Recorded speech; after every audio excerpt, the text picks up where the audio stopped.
Whitaker, United States Ambassador to NATO. Good to see you, Ambassador, and welcome into Newsline today. A lot is happening in the world. It is. Good to be with you today, Bianca.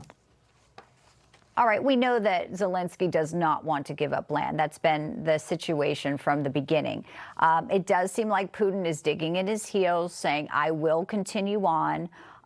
It could be saber rattling, but obviously some are concerned that, you know, without stiffer sanctions, he has the means to continue on and drag this out. I guess the real question is, do you think he actually wants to make a deal? Well, it's hard to get in the mind of Vladimir Putin, but what I can tell you is that President Trump has recently said that we are as close as we've ever been to a peace deal. And I think we just need to let this play out. I think both sides obviously are publicly posturing, but at the same time, I think there are great conversations happening. And, you know, Jared Kushner and Steve Witkoff are working very hard to bring both sides together. You know, I know that the security guarantees are being hammered out, and we're making sure that the Ukrainians are comfortable with it. And you know, I think we're making progress. But this is war's been going on for 4 years, Bianca, and it's not going to get resolved overnight. Yeah. But with President Trump involved, I think it's the best chance we have to finally end this war and stop the killing. I agree. Now, a lot is being made over comments that came from NATO Secretary General Mark Rutte. I want to play these to get your reaction. We are Russia's next target. And we are already in harm's way. When I became NATO Secretary General last year, I warned that what is happening in Ukraine could happen to allied countries too. That we had to shift to a wartime mindset. You know, Putin says it's hysteria, but shifting to a wartime mindset, what do you think that entails, and why is that the most important message you believe that Rutte can express? Yeah. He's also said Trump's the only one who can end this war. Yeah, well, George Washington, when he was president, reminded us those that want peace must prepare for war.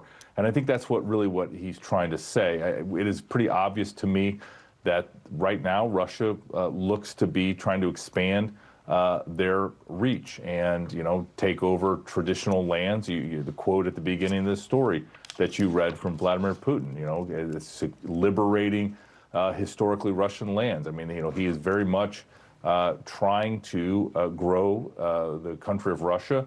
And, you know, he studies, obviously, Catherine and Peter and czars from the past that did expand Russian territory. And so, you know, if you're on the flank, the eastern flank of NATO and on the border with Russia, I mean, that is a major concern. And that's why a lot of those countries, in fact, all of them are investing significant resources in their own defense and the collective defense through NATO. So, you know, we should be prepared for war. We want peace. But the only way that you're going to have that peace is to make sure you're not weak.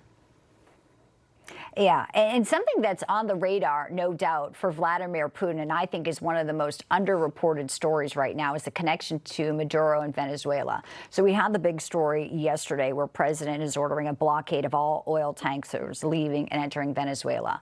We know Putin has pledged to support Maduro. But the interesting thing is Venezuela oil is so thick, they need this ingredient that they mostly get from Russia. Naphtha is the ingredient. It makes their thick oil thinner so they can actually sell it and export it.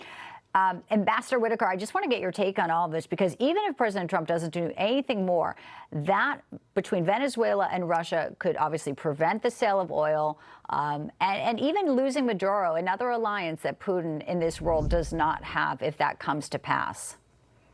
Yeah, and he's already lost his connection to Syria with the fall of the Assad regime. And so, you know, I think you're really ultimately looking at a country that doesn't have a lot of friends. You know, their relationship with China is very important. They get dual capability technologies from the Chinese, and so, you know, that's their strongest ally. Although Russia is the junior partner in that relationship, And so, ultimately, what we're doing in South America and with the blockade, I think, is important. It highlights the shadow fleet, though, that we always talk about, the oil tankers that oftentimes are not flagged properly, don't have insurance, and are environmental hazards waiting to happen. And so those are being used to avoid oil sanctions in South America, being used by Russia as well. So, I was glad to see this move by President Trump. I think it's an important move, and we'll see what the next step is. Yeah, and everything interconnected there. Like I said, it ties back to Russia. Ambassador to NATO Matthew Whitaker from Brussels live for us. Great to see you. Such a pleasure. Thank you so much for joining us.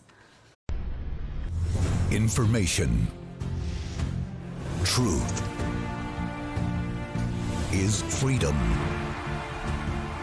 Is Newsmax. It's real news for real people.